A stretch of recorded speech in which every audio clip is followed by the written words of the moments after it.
Olá pessoal, nesse primeiro momento eu vou contar a história para vocês de um menino de 2 anos de idade. Eu queria que vocês se imaginassem agora na posição de médicos, especificamente um pediatra, que está recebendo esse menino a primeira vez no hospital.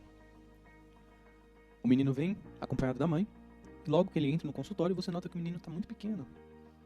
Pequeno demais para a idade que ele já tem. A mãe conta para você que o menino está tendo cólica e diarreia constantes, está tendo problemas para se alimentar. Além disso, ao longo da conversa você nota que a criança tosse muito. E a mãe te conta que ele já teve várias infecções respiratórias. E elas foram recorrentes até agora. Você continua a consulta e passa para um exame físico da criança. E você nota que ela tem dedos gordinhos. Na medicina, a gente chama isso de baqueteamento digital.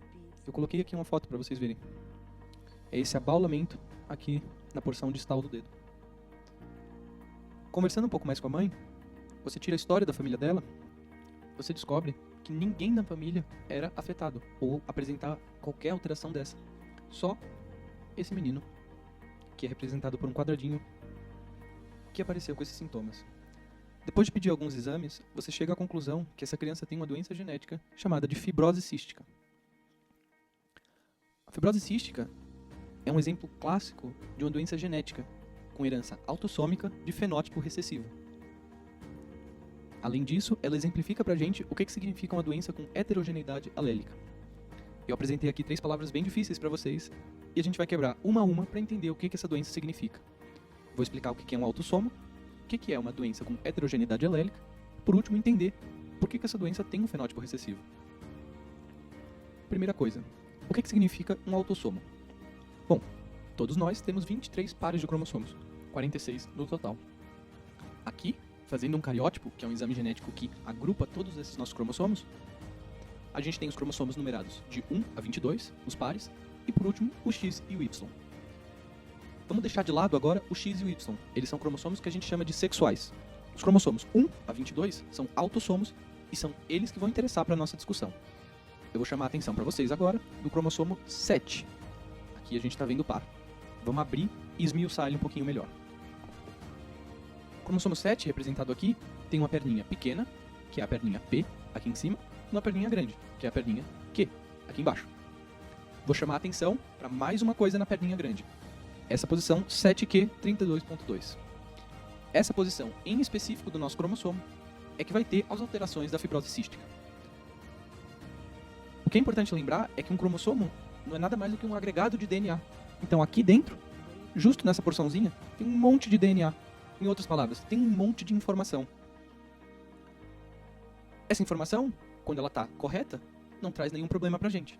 Mas às vezes a informação, nesse pedacinho aqui, que a gente viu, tem problemas. Trouxe aqui alguns deles. Nesse primeiro momento não precisa saber o que esses símbolos significam. Mas é possível que exista deleção nessa informação, então a gente está perdendo informação. A gente pode ter substituições, como estão representadas aqui. Além dessas, mais de 2.000 possibilidades só nesse trechinho aqui, que podem causar a fibrose cística. O que a gente aprendeu aqui não é nada mais, nada menos do que o próprio conceito de heterogeneidade alélica. A gente está vendo mutações diferentes, trocas de letrinhas diferentes, gerando uma mesma doença, gerando um mesmo fenótipo de fibrose cística, que era o caso do nosso menino de 2 anos. Por último, queria que vocês entendessem o que significa uma doença com fenótipo recessivo. Aqui eu trouxe o mesmo cromossomo 7 para o pai, para a mãe e para a criança afetada. Quando a gente fala que um pai é portador, a gente vai ter uma alteração, por exemplo, aqui na porção 7q32, em um dos alelos, enquanto o outro alelo é normal. O pai, portanto, não apresenta doença, ele só tem um alelo afetado. Vamos olhar para a mãe agora. Vamos supor que a mãe tenha uma alteração, também na posição 7q32, nesse alelo. E o outro alelo normal.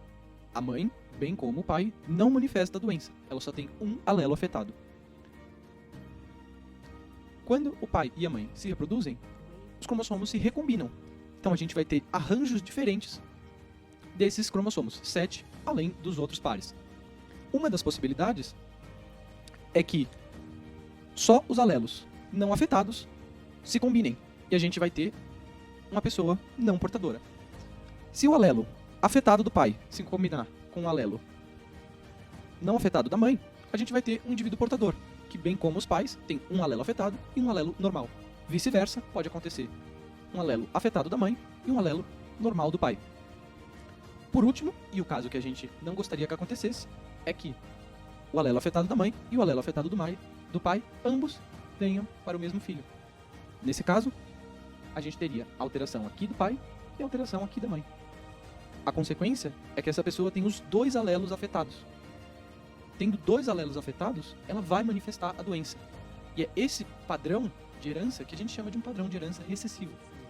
Tudo bem? Ela precisa dos dois alelos afetados para manifestar a doença. Espero que vocês tenham gostado do nosso exemplo, da nossa história da fibrose cística e aprendido que, apesar de ser um caso particular, o que a gente pode extrair dela são conhecimentos de genética que se aplicam para muitas outras doenças recessivas e muitos outros fenômenos de heterogeneidade alélica. Muito obrigado.